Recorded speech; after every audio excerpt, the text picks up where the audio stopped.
Grace and peace for you that are listening to me. Thanks a lot for connecting so that we can make this Bible study together. Today's theme is He is with us. Our main Bible verse is in Acts chapter 23, verses 12 and 13. When it was day, some of the Jews banded together and bound themselves under an oath, saying that they would neither eat nor drink till they had killed Paul. Now, there were more than 40 who had formed this conspiracy. So here we see how one more time people tried to kill Paul. Okay, no news here, nothing new to that. But what happened here is that this situation was astonishing, because we have here 40 men who joined themselves together, and they make a covenant. They make a vow between themselves. Possibly they even made a blood vow, probably. But here the Bible mentions how they really had made a vow to not eat nor drink until they had killed Paul. Now, what happened is Paul got away, okay? And this is what happens when people try to fight against those that are chosen by God, okay? These men, they were trying to kill Paul because Paul had become a Christian person.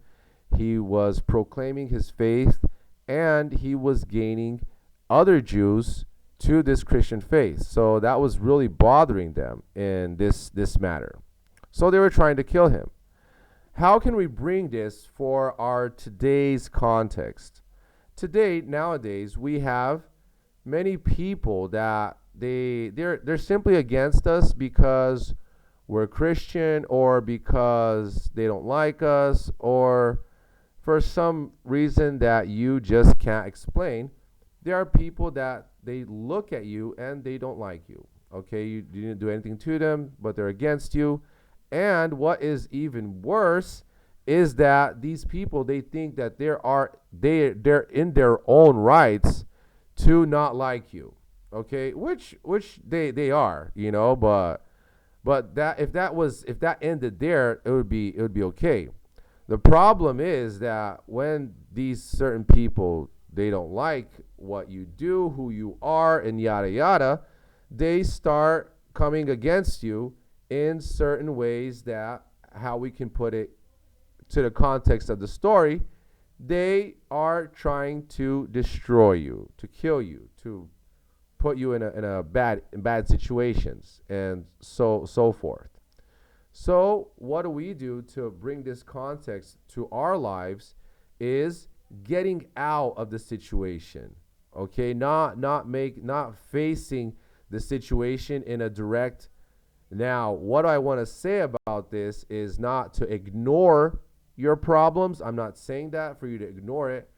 But what I am saying is that if you are seeing that is a situation where you have to deal with a certain amount of violence, then you should run out of the situation. That's what I'm trying to say.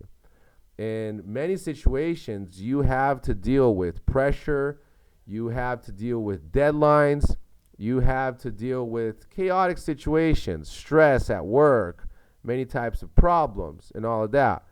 So these types of situations, you should actually endure them, really be put that strength inside of yourself.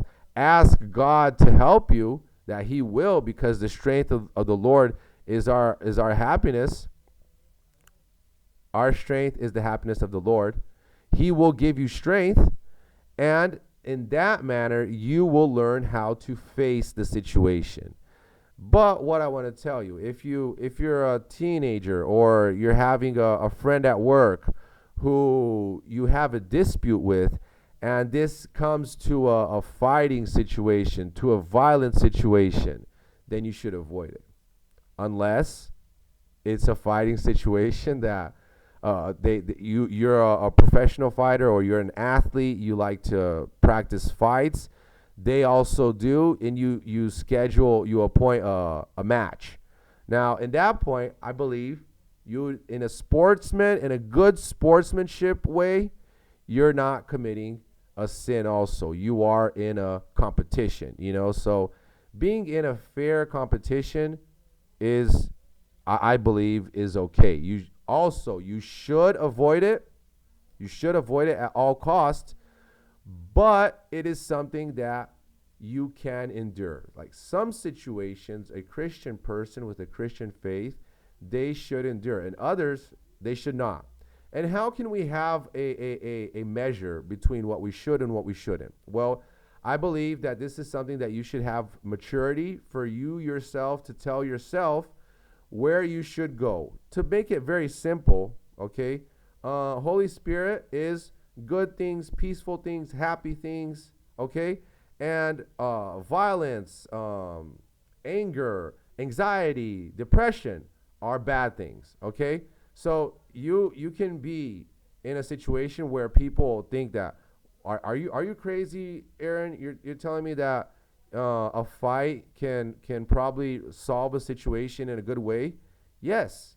If you have a competition, if you have a person at work all of a sudden that is a very competitive person, they want to have a competition no matter what. So it can be a fight, it can be a race, and it can be a chess game, it can be a card game, but they have that inside of them. So in that situation, I see it as something that you're speaking their language, and even if probably you can even gain this person to Christ, because after you show them in their own game how you're victorious because of the power of God that's inside of you. Wow, you just got a life for Christ. That's marvelous. That's a great thing.